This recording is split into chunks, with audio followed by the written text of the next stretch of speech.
those two things, normally you're going to come out on top. But you also had to make a decision to merge your company with your competitor, which was Boat Setter. So how did you decide to do that? Well, certainly.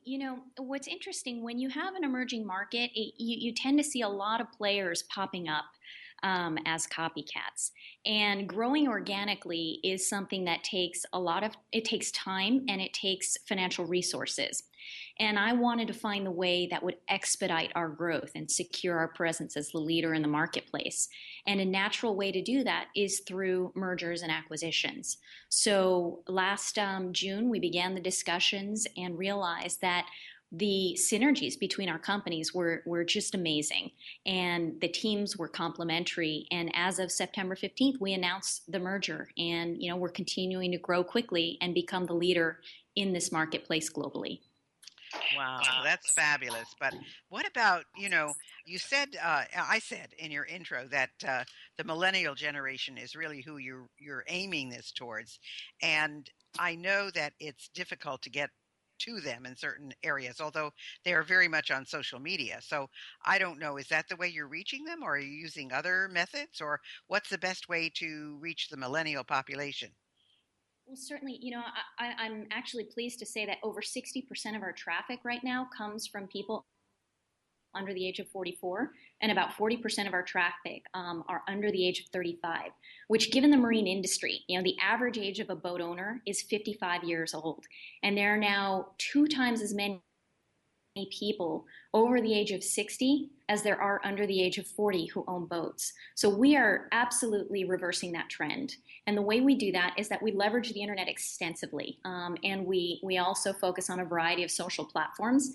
We host meetups and we work with travel and hospitality organizations. And that's how we've been able to do that effectively. But I'll tell you, there's something else as well. I think it's interesting because most millennials don't really want to own things. They want to go from place to place. They want to be able to pick up and do what they want.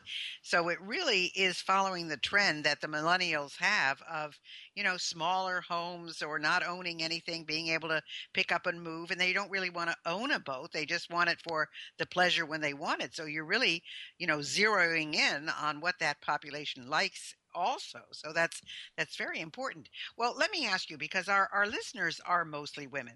What advice would you give to other women who want to start their own business? I mean, are there some words of wisdom that you have for them?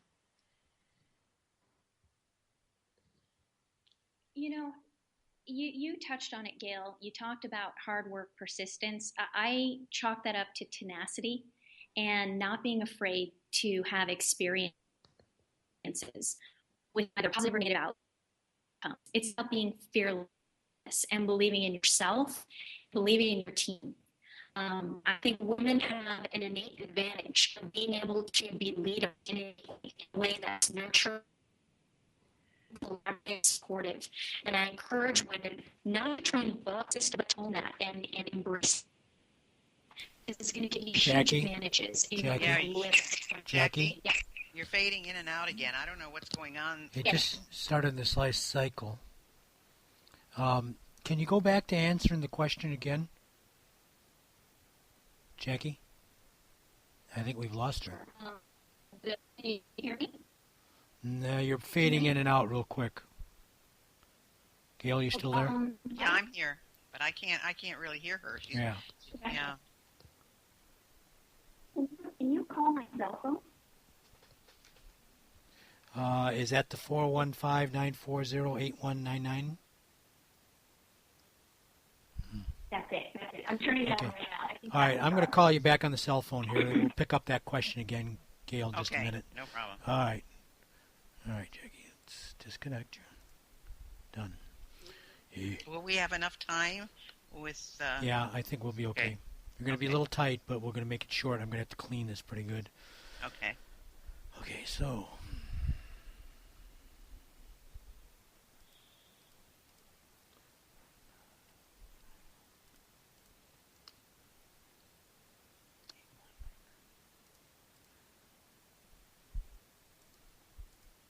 All right, let's connect with her. This way.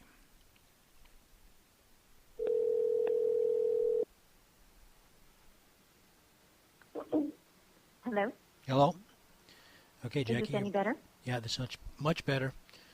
Okay, Gail, where would you like to pick it up? Okay, I'm going to pick it up with the last question. Jackie, we have a lot of women who listen to this broadcast, and they're always asking me to ask my guests, especially successful women like you, uh, what advice would you give to other women who are starting their own businesses? I mean, are there some hints or clues or something that you can say that would make it a little bit easier for them? I'd be delighted to share some of the learnings that I've garnered over the years. I think you touched on it, Gail, when you said that, the value of persistence, hard work. To me, I chalk that up to one word, and that's tenacity. Just a fierce, fierce, relentless pursuit of your beliefs and your vision and believing in your dream and not being willing to give up. I think that's one of the number one learnings. And so I would love to be able to empower women to have that sense of confidence and belief in themselves and in their dream to not give up. The second thing that I would strongly recommend is being comfortable and confident in your nature and where your strengths lie. So one thing that I believe that women have is an innate ability to be a better leader in most scenarios because we naturally are able to collaborate and empower others, and we can be very supportive with our teams. And I don't think enough women realize how much of an advantage that is because if you can build a loyal team that are all working together on a common goal, you're unstoppable. And so my recommendation is hone in on that natural ability as a nurturer, as a leader, and use it to your advantage. You know, it's funny. You, I always say that if we had more women leaders in the world, we would have much more peace. I really believe that. Um, and, the movie that just has come out, Joy, is a perfect example of what you're saying with tenacity. I mean, this woman has created so many products and is a multi millionaire today. And, she was a reservation agent at an airline.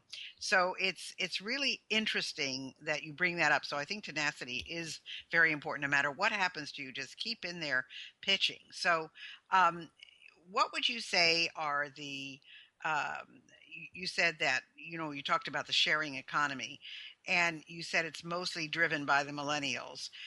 So, what other things are important in your company in terms of people or mentors? You mentioned one or two, but who are the other people that have helped you move towards where you want to go with the company? And what are your goals for Boat Setter? sure. So I'll start first with the mentors and then answer the goals for Boat Setter. There's I've been very fortunate to have many people support and advise and help us get to where we are and help me become the leader that I am. But there are two that really stand out. One is an organization that I became a part of a few years ago called Women's Startup Lab out in Silicon Valley. And they believe in bringing strong, powerful female leaders together. And that network and having a chance to work alongside really smart and successful women is something that I am eternally grateful for. Secondly, I really have to thank my partner and my executive chairman, Andy Sterner. He has been invaluable to me in pushing me as a leader, in pushing me out of my comfort zone, and teaching me to be a little more willing to take risks in negotiating deals, in pushing the company along. He's exceptionally bright, charismatic, and I'm thrilled to have him as a partner. And he has an incredible entrepreneurial career himself with two tech startups that were successful IPOs and a long tenure in the marine industry. And I learn from him every day. It's funny. He's the one that referred you to me. So he does hold you in very high stead, and he is very enthusiastic about you. So you're right on there. No, I'm thrilled to be able to work with him and really honored. Then you had asked me about what the number one goal of Boat Setter is. And to me, it's simple. We want to be the number one global destination for great experiences on the water. And that applies to anyone, whether you have boating experience or not. We want to open up the lifestyle and the great fun and experiences you can have out on the water to anyone.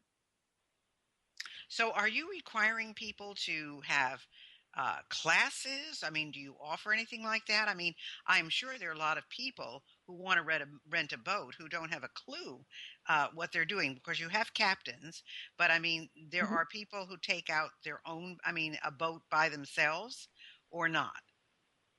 We have both. So for those who don't have the experience of commanding a boat, we would send them out with a captain. We also have associations with captain schools, boating safety courses if people want to take that.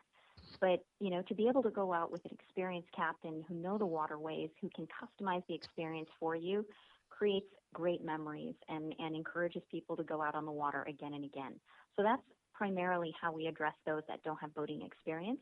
But for those that do, several of our boats can be taken out without a captain. But you have to have at least 2 years of experience of commanding a similar type boat and be able to convince the owner of your credentials. And often we encourage the owner and the renter to meet, and they can even do a sea trial with the particular vessel to make sure that both parties are comfortable and confident to take that boat out. And what size are the boats that you rent? This is what's so exciting.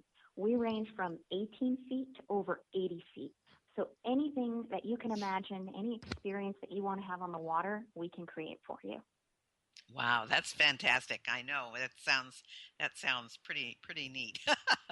That's wonderful. And do they do that you know, for like one day at a time or a week or how do they do that? Well, that's one of the beautiful things about this platform is that it's totally customizable. You can go out for 4 hours for half a day, or you can rent the boat for a season. We've had people rent up to 90 days who are coming down from out of town, renting a house in South Florida, and they want to have the boat out on the dock and accessible to them.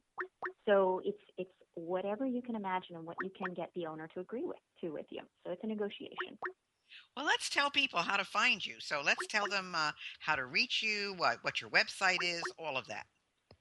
I'd be delighted. So we are boatsetter.com. That's BOATSETTER.com.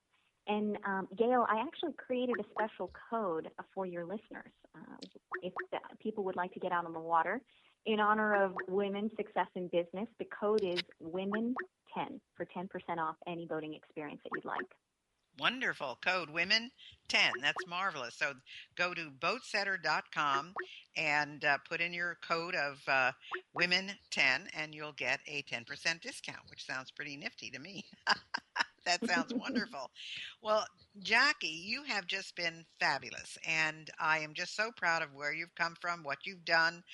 Your background is impeccable, but you continue to strive for excellence, and that's what's the most important thing. And that's, again, the lesson that I think is so important for our listeners to learn. When you get there, you haven't gotten there, you've just begun. There are so many more things that you want to do. So we really appreciate you being with us today, and um, tune in for what Jackie's going to do in the future. I think she's got a lot more ahead of her, and I want to thank you so much for being with us on Women in Business, Jacqueline. Thank you, Gail, and the whole team at Boat Setter sends our appreciation. Thank you.